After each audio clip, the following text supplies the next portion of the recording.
Okay, Blazonaires and Blazonettes, so here we are. I've seen the movie, and before I go any further, there's going to be some minor spoilers mentioned in this review, so that is your warning. I'm in pajama pants. You ask why? Because I ran out of zero fucks. That's why. So, I have to say, now, this movie is feels like more it it feels like more of a sequel. It feels more like a continuation of the franchise, as you know, like as opposed to Age of Extinction, where that just felt like a reboot, where it just stood on its own and it felt like it was ignoring the other movies, even though they did throw minor little reminders that it is a sequel. But still, that it still felt like a reboot. But this movie feels like a sequel to the other movies, where it it throws a little reminders at you from each movie, like from the first one to the fourth one, and it feels like it's gonna become full circle, pretty much, because as they advertised it as the final battle and whatever, and and then you have some characters from previous movies, making where they make an appearance in this movie. So it definitely feels like I feel like this is the sequel that we should have gotten with Age of Extinction, like with that with that whole aspect of it, and and I have to say that like with the whole thing with Optimus Prime, we don't get as much of that as you may think, as what you would see in the trailers and stuff.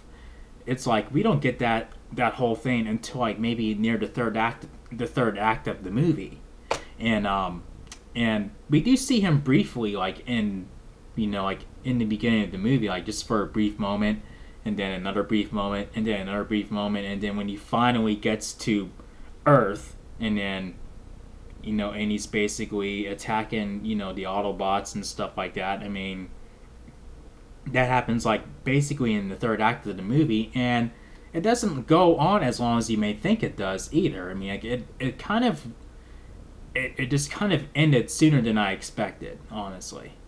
And in the opening scene, there is one humorous moment in that opening scene where we're back at the Dark Ages.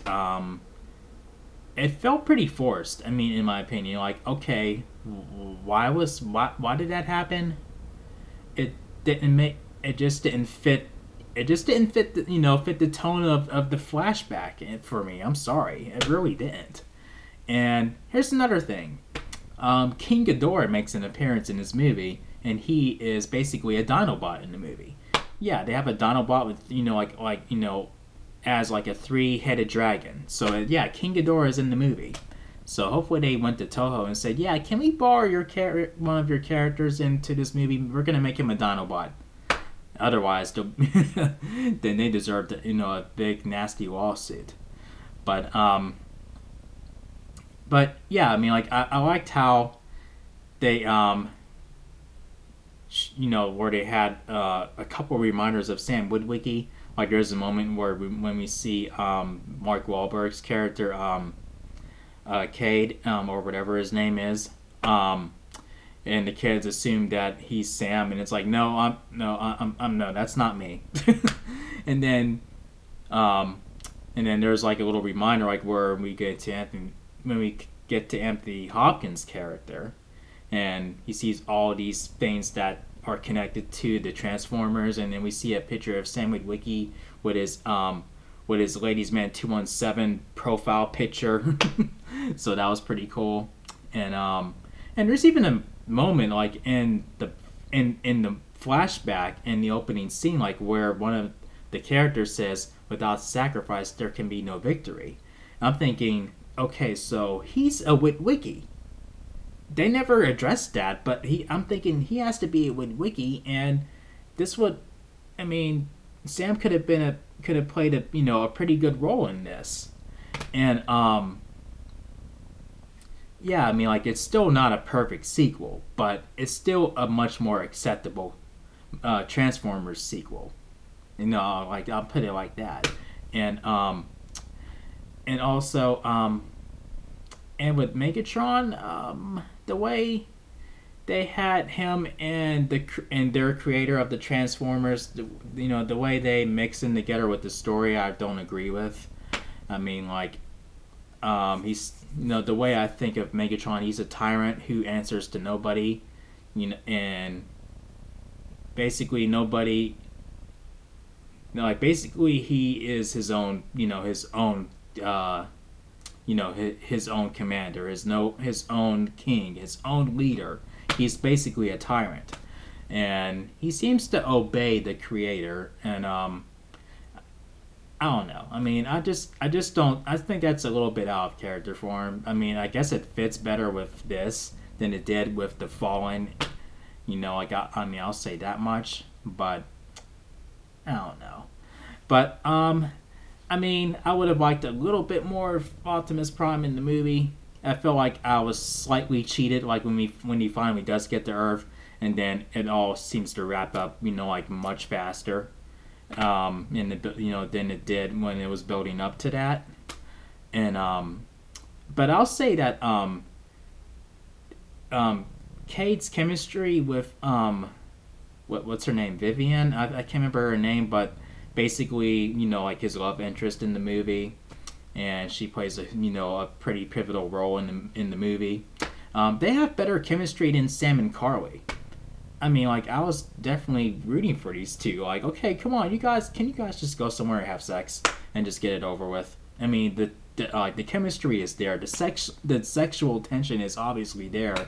I mean, they're being judgmental towards each other and everything. Like, I mean, come on, they're obviously attracted to each other. But I mean, I've been, like, as I got home from seeing this movie, I see that there are a couple of reviews on this movie already up online, and they're not good at all. I mean, this movie is not that bad, but it's certainly nowhere near, like, not even close to being worse than Age of Extinction. Now, I'd say Age of Extinction is much worse than this movie.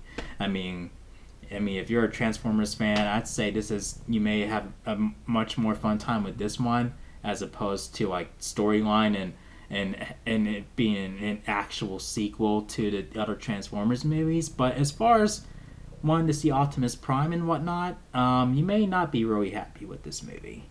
And also, like, Bumblebee, like, they're trying to get his voice back, and then I guess it messed up the first time, and it's the wrong voice, and then later on in the movie he's actually talking in his actual voice when he basically is, you know, when he's trying to fight Optimus Prime, and then he you know, he talks to him, and then Optimus hears his voice, and then that basically snaps him out of the creator's influence. I can't remember her name, that's why I keep calling her the creator of the Transformers, but that snaps him out of it like that. I kind of liked it better when he used different voices, you know, to basically express himself. I mean, that's what's fun about Bumblebee. But, it is what it is. And then there's also, like, a C-3PO, like Transformer with Anthony Hopkins' character. Like, he has a lot of fourth wall breaking moments, and I'm not gonna address them. You gotta see them for yourself. They are very laughable. I mean, I actually don't have a problem with him at this moment. I mean, I do have moments where I see movies and it's still fresh in my mind, and I'm like, okay, I thought that was cool. And then when it all dies down, then I'm like, you know what? I take that back. I have a problem with it. But I don't see that happening with, you know, that character, as far as that character is concerned. But I'll say this, though. As far as the whole final battle thing and saying, oh, this is the final movie, as they said in some marketings in some of the marketing of this movie, bullshit. They left a door wide open for another sequel. But without all being said, this is a more acceptable sequel. Not a great movie.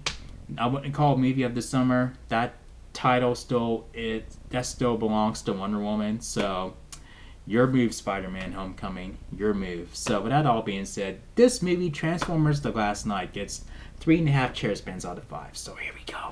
1, 2, 3.5 chair spins.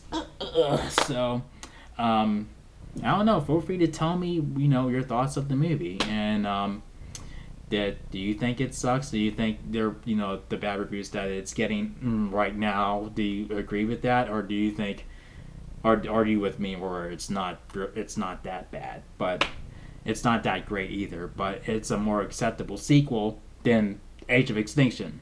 But anyway, if you guys enjoyed my review on this movie, make sure you thumb up the video and make sure you click subscribe if you're a newbie to the channel. Thank you for watching, and I will see you guys in the next video. Peace out, y'all.